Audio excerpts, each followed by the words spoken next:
Bonjour à tous. Alors, avant de commencer cette vidéo, petite mise au point. Suite à des remarques reçues, une rectification s'impose. Je suis allé vérifier dans le livre des ombres gardnérien les mentions du nom Jéhovah et des archanges dans la version Les Portes du Cid par Lune et Artus, où je croyais les avoir lus. Donc c'était il y a quelques années quand même. Il y a bien des notes, des reports, dans les notes des reports à des références bibliques, hébraïques, que l'on retrouve dans les concepts de Gardner et qui n'ont rien à voir avec l'univers de la sorcellerie païenne. Gardner a énormément pioché dans la symbolique Golden Dawn et la franc-maçonnerie, qui se réfère aux archanges, pour élaborer ces rituels plus vraiment païens au final. Et il est à fait avéré qu'il est allé chercher des crues vérités dans les comptes rendus des procès de sorcières auxquels on ne peut pas raisonnablement accorder du crédit. Cependant, on ne trouve pas dans ce livre des ombres de Gardner le nom de Jéhovah ni des archanges. Il est juste un fait que les puissants des 4 directions qu'il a tirés des sociétés susmentionnées, donc franc-maçonnerie, Golden Dawn, sont chez elles les archanges, héritage de la haute magie cérémonielle. J'en reste donc fermement sur mes positions. Que les archanges soient nommément cités ou non, c'est bien eux dont il est fait appel.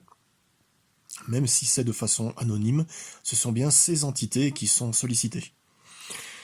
La vérité reste que les dieux démoniaques ont créé une mythologie judéo-chrétienne avec ses décrets contre la sorcellerie et l'ancienne religion, pour la faire disparaître et avoir ainsi libre cours pour imposer au monde des doctrines erronées sur la sagesse des temps anciens. Voilà, maintenant nous allons pouvoir revenir à notre vidéo sur le travail avec l'énergie et l'exercice du pouvoir dans la sorcellerie. Alors, le travail avec l'énergie, de l'exercice du pouvoir dans la sorcellerie.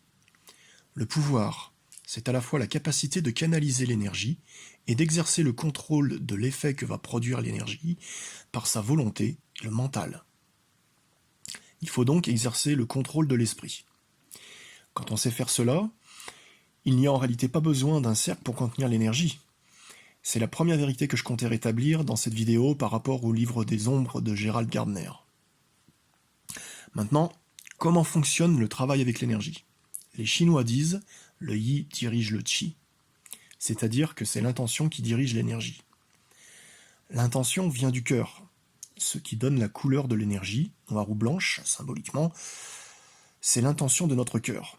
Pour bénir quelqu'un, il faut avoir une intention remplie d'amour. L'amour est une énergie que l'on ressent quand on la reçoit.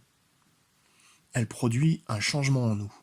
Pour produire un changement, on programme l'énergie avec son cœur, c'est-à-dire avec son intention. Ce que je veux faire ressortir comme idée, c'est que les émotions, les sensations que nous ressentons, ce sont des énergies. Avant de poursuivre, je veux donner une autre règle du travail avec l'énergie qui permet de conduire l'énergie. C'est « là où va la pensée, là aussi va l'énergie ». Mais revenons-en à nos moutons. Donc ce qu'il faut retenir, c'est que les émotions, les sensations que nous ressentons, ce sont des énergies. Alors, l'émotion d'un animal que l'on sacrifie, c'est l'effroi de l'animal. C'est cela l'énergie que dégage un sacrifice animal. Donc, pour ce qui est du sacrifice humain, c'est donc une chose effroyable que de sacrifier un humain, et les dieux s'en nourrissent, et ils prennent du plaisir, ils y prennent du plaisir. Franchement, quelle horreur, c'est odieux. C'est odieux. D'où cette vidéo que j'avais promise dans la vidéo sur le livre des ombres de la Wicca. Le livre des ombres de Gerald Gardner m'a indigné, d'une part parce que Gerald Gardner parle d'une belle manière du sacrifice de sang, mais d'autre part parce que, ayant la prétention d'avoir hérité de sorcières païennes authentiques la sorcellerie originelle, il ne connaît même pas la réalité du travail avec l'énergie et il confond énergie et pouvoir. Une incompréhension totale de ce qu'est pourtant fondamentalement la sorcellerie. Un comble. Le pire, c'est qu'il parle du sacrifice humain comme d'un sacrifice plus pur que le sacrifice animal, allant même jusqu'à expliquer que si la victime s'adonne au sacrifice, on pourra atteindre un but plus grand et plus précis.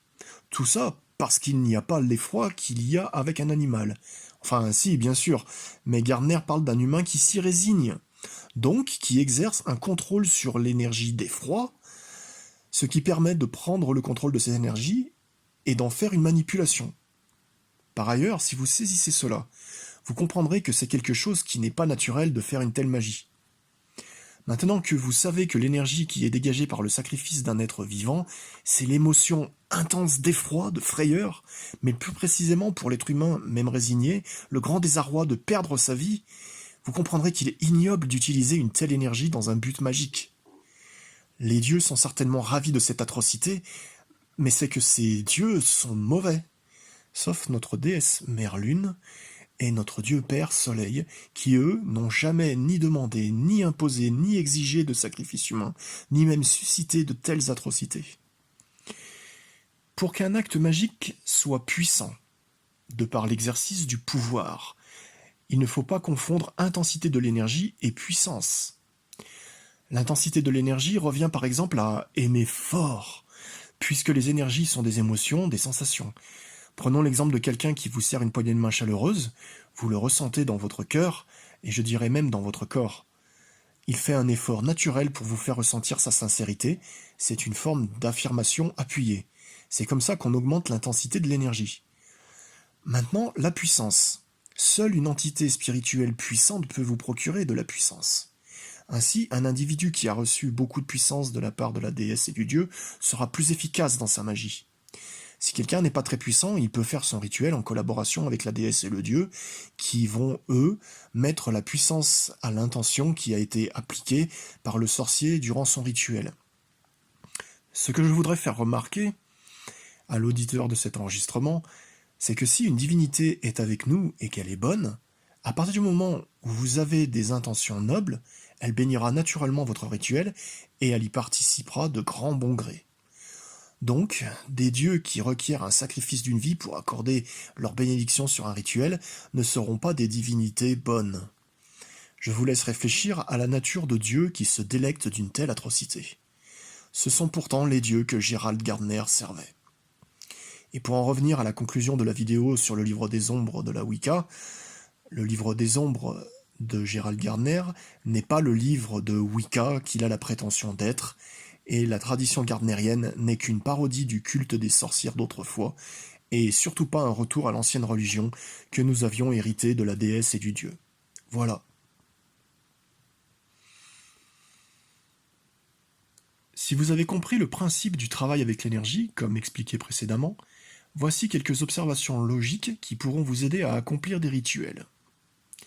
Cela fait référence à un article du site web lawicca.org qui s'intitule « Les dons d'énergie en magie wiccan ».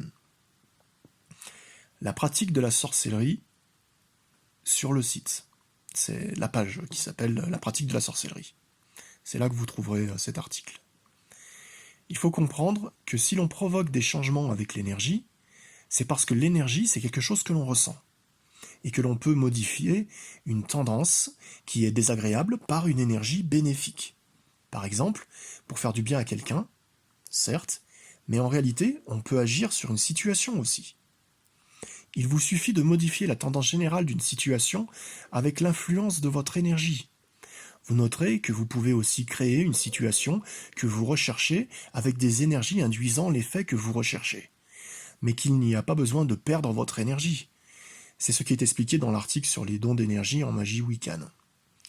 Quand vous faites un rituel, où vous mimez une situation que vous désirez et que vous présentez ça à la déesse et au dieu, ils vont agir et de par leur puissance, ils permettront le résultat recherché.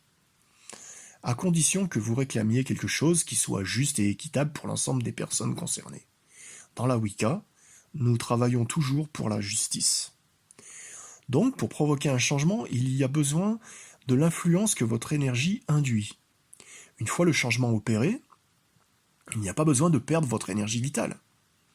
C'est juste comme une sorte de chimie que vous faites entre différentes énergies qui influent sur une situation. Donc, vous comprendrez que toutes ces histoires de envoyer une énergie à une divinité, c'est que les divinités en question se foutent de votre gueule. La différence entre la déesse et le dieu d'un côté et les autres dieux de l'autre, c'est que si vous envoyez votre énergie vitale à la déesse et au dieu, ces derniers vous la renverront. Les autres dieux prennent votre énergie. C'est tout simplement parce qu'ils sont mauvais. Voilà. À partir de tout ça, vous serez vraiment capable, si vous avez compris le principe du travail avec l'énergie, de provoquer des changements en toute sérénité, en faisant usage de sagesse, ce qui vous permettra d'obtenir la bénédiction de la déesse et du dieu. En regardant cette vidéo, vous aurez sans doute appris comment utiliser le pouvoir et travailler avec l'énergie dans un but magique. Pour les débutants, il vous faudra sans doute relire cette vidéo plusieurs fois avant de tout comprendre, car tout y est. N'hésitez donc pas à y revenir dans les temps ultérieurs. Il ne me reste plus qu'à vous souhaiter les bénédictions de la déesse et du dieu dans votre apprentissage de la sorcellerie, et de vous conseiller de méditer profondément sur la nature de la pratique, dans le but d'atteindre les objectifs les plus nobles. Car au long de vos années de pratique, c'est aussi votre âme qui grandit et qui se forge. La sorcellerie Wicca est une voie vers la justice et le bien qui vous apportera de grandes satisfactions personnelles et qui pourra aussi contribuer à l'amélioration d'une société plus harmonieuse, plus juste et plus équilibrée. Que la déesse et le dieu veillent sur vous.